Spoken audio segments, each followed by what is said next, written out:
Deuxième, Habib, t'es prêt? Oui, je suis prêt. Allez, à toi, vas-y, à toi de jouer. On te donne le ballon.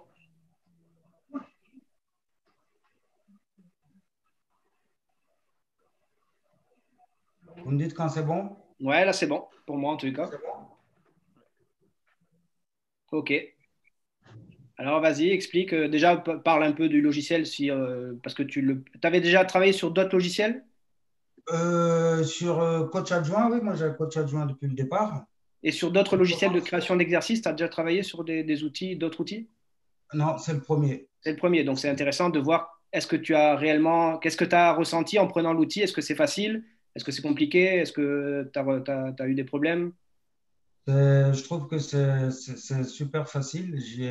Premier exercice, j'ai dû mettre à peu près 45 minutes. Bah, après, j'ai fait des corrections, bien sûr. Ouais. Mais le fait d'avoir des joueurs bien représentés et tout ça, c'est très intéressant. Je l'ai Ok. montré tout à l'heure à mon fils, c'est la première remarque qu'il m'a faite. Bon, c'est cool ça. Bon, en tout cas, vas-y, explique-nous ton exercice. D'abord, Ok, tu ben, coaches quelle équipe, toi, pour information? moi, fais partie du FCMT, donc c'est le football club de la métropole troyenne. Ouais, C'est une association de trois villes, une ouais, association de trois villes, à peu près 500 licenciés. ok, Et moi, je suis éducateur sur la U15, ok, U15 en région 2. d'accord.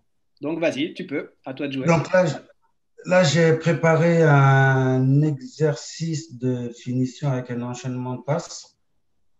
Ok, donc l'avantage de l'outil là, c'est qu'on peut mettre des couleurs, on peut faire beaucoup de choses.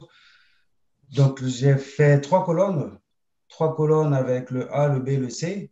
Donc, Ouais, chaque parcours de ABC, j'y ai mis une couleur. Donc, le A, c'est le jaune, le B, le rouge, le C, le bleu. ok, Donc, le A, il va partir en conduite de balle, fixer le mannequin qui représente un défenseur, ouais, le dribbler et une frappe. ok, Le A va tout de suite revenir servir d'appui au B, qui ok. commence par une conduite de balle, qui lui remet. Pour éliminer le constré, quoi, pour éliminer Voilà, pour éliminer le deuxième défenseur. Ok, Donc, il lui met dans l'axe et le B contourne et frappe. ouais. À la suite, A vient toujours, c'est A qui donne le rythme. Donc, Ouais, A c'est ça vient, qui déclenche en fait le lancement des autres groupes. Ok, oui, des autres groupes. Donc, A, il vient toujours servir d'appui à C, ouais, qui lui remet dans le couloir. ouais. Donc, C contourne et A vient se placer comme B va le faire quand il va, après sa frappe, venir se placer dans la surface D'accord, pour il y a une recevoir. finition avec les deux premiers A et B qui viennent à la finition sur le dernier passage. Oui. Ok, Donc, moi, je procède comme ça. Quand je le fais, cet exercice, je fais des couleurs. Je fais plusieurs équipes. Par exemple, là, j'ai les blancs. Après, c'est les rouges qui vont passer. Après, c'est les bleus, les jaunes.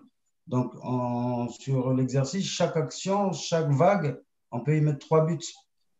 Donc, en fait, j'essaie de mettre un petit jeu, un concours du nombre de buts qu'ils un vont petit mettre challenge, sur les une vagues. compétition. Ouais. Et puis sinon, c'est très, très, très intéressant. D'habitude, je le fais au stylo, mais là, avec l'outil, c'est vachement. Je pense que c'est très clair, quoi. C'est pour ça que j'ai pas mis de nomenclature, j'ai pas mis d'écriture. Juste l'expliquer, je pense que c'est assez clair. Alors, ce que je vais rebondir sur ce que tu viens de dire. Alors, c'est vrai que on a tendance à écrire sur la diapositive, sur le slide, mais en fait, je vais vous montrer tout à l'heure en fin d'émission comment on utilise son slide pour l'insérer dans un PDF, donc qui soit un PDF interactif et qui permet justement de écrire les règles ou ce qu'on veut mettre en place par l'écriture, et donc qui seront bien à côté de l'image. Et ce PDF interactif, en fait, vous pourrez le diffuser déjà sur Coach Adjoint, vous pourrez le diffuser à votre club, donc qui sera, si vous avez un compte club, et en plus, vous pourrez le partager à vos joueurs directement sur l'application des joueurs. Comme ça, avant l'entraînement, pour ceux qui veulent, ils verront déjà ce que vous avez programmé. Ça évite peut-être plus d'explications quand on est sur le terrain et qu'on perd des fois du temps. OK? Mm. Oui. Les gars, vous en pensez quoi? Je ne sais pas s'ils sont toujours là. C'est bien, ouais, je trouve que c'est bien juste pour les passes, comme il a mis des couleurs pour chaque circuit, j'aurais gardé les passes de la même couleur. Par exemple, pour le circuit jaune, garder les passes en jaune. Pour le circuit rouge, garder les passes en rouge. Parce que là, Ouais. c'est en noir. Ouais. Comme ça, on Alors, à est moi, plus un clair conseil que je peux sur le circuit. donner en termes graphiques, parce que je commence à travailler sur cet outil depuis longtemps, ce que vous avez fait souvent, je regarde par rapport au schéma des uns et des autres, souvent vous avez mis le tracé des passes en noir. Et si vous le faites, parce que vous le mettez en noir, je pense, parce que vous avez mis des joueurs blancs et vous avez les lignes du terrain blanc. Mais en fait, si vous tracez les lignes de passe là sur les flèches en noir, vous les mettez en blanc, vous allez voir que ça ressort encore mieux.